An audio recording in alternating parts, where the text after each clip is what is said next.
شام کے سائے گہرے ہو رہے تھے، ہوا دھیمی دھیمی چل رہی تھی۔ اوائل نومبر کے دن تھے، سردیاں آہستہ آہستہ دبے پاؤں کراچی کا رخ کر رہی تھیں۔ دن میں گرمی کا احساس ہوتا تھا، جبکہ رات میں اوس پڑنے سے ٹھنڈ لگتی تھی۔ وہ اس وقت چھت پر رکھی کرسی پہ بیٹھی آسمان کو تک رہی تھی۔ روما کی چہکتی آواز پہ اس نے گردن موڑ کے اسے دیکھا اور پھر دوبارہ گہری سانس بھرتی نظریں آسمان پہ ٹکا دیں۔ روما اب ادھر سے ادھر پریڈ کرتی موبائل کان سے لگائے دوسری جانب کی بات سن رہی تھی۔ روما اور ابو سفیان بہت کم وقت میں بہت زیادہ فرینک ہو گئے تھے۔ کتنی لکی ہے روما، اس کے زندگی سے بھرپور کہکہے پر اس نے سوچا۔ سب لوگ خوش ہیں، میں بھی خوش ہونا چاہتی ہوں، پر ہو نہیں پا رہی۔ اللہ، اس نے دل کی گہرائیوں سے اللہ کو پکارا۔ نظر آسمان پر تھی، دل پگھل پگھل کر آنکھوں کے ذریعے آنسوؤں کی صورت بہہ رہا تھا۔ 3 مہینے ہونے کو آئے ہیں ہمارے نکاح کو، اور اس عرصے میں عمر نے ایک بار بھی مجھے کال نہیں کی، نہ ہی کوئی خبر گیری، نہ ہی کوئی تحفہ، نہ کوئی شوق جمرہ۔ دل کی زخمی سوچوں نے آنسوؤں کی روانی تیز کر دی۔ مان، روما آ کے اس کے پاس کھڑی ہوئی۔ یہاں کیوں بیٹھی ماتم کر رہی ہو؟ اب بھی وقت ہے تمہارے پاس، لے لو کوئی فیصلہ۔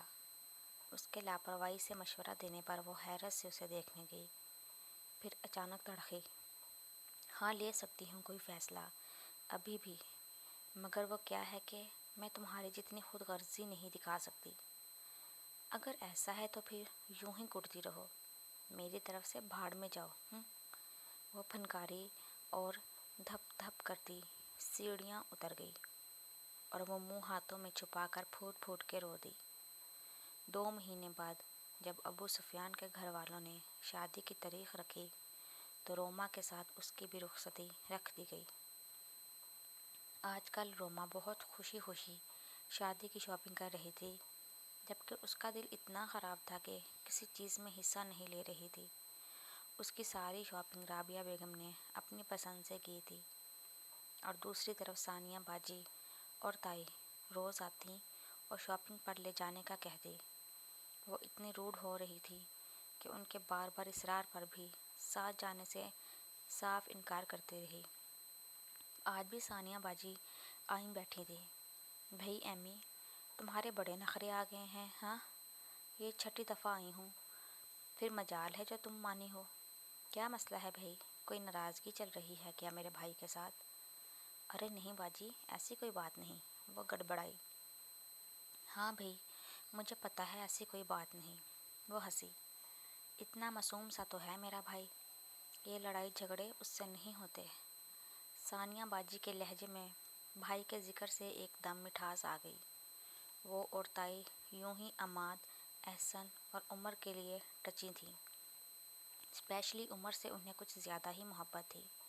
ایک تو سب سے چھوٹا اور پیارا، اتنا ساتھ سب بھائیوں میں فرما بردار، تو وہ اور بھی زیادہ انہیں عزیز تھا۔ ثانیہ، کیا عماد اس بار بھی نہیں آ رہا؟ رابعہ بیگم نے اسے چائے کا کپ پکڑاتے ہوئے پوچھا۔ نہیں چچی، دراصل کمپنی کے دو ورکرز پہلے ہی چھٹی پر ہیں، تو عماد کو چھٹی نہیں مل رہی، اور بشریٰ بھابھی کی ڈلیوری کے دن قریب ہیں، ورنہ وہ ضرور آتی۔ چائے پیتی ثانیہ باجی نے تفصیلی جواب دیا، جس پر رابعہ بیگم نے سر ہلا کر رہ گئیں۔ پھر 15 منٹ مزید بیٹھنے کے بعد ثانیہ باجی چلی گئی۔ اسے بہت کہا ساتھ چلنے کے لیے، پر وہ ڈھیٹ بنی انکار کرتی گئی۔ رابعہ بیگم کے لاکھ گھورنے کے باوجود بھی وہ ٹس سے مس نہیں ہوئی۔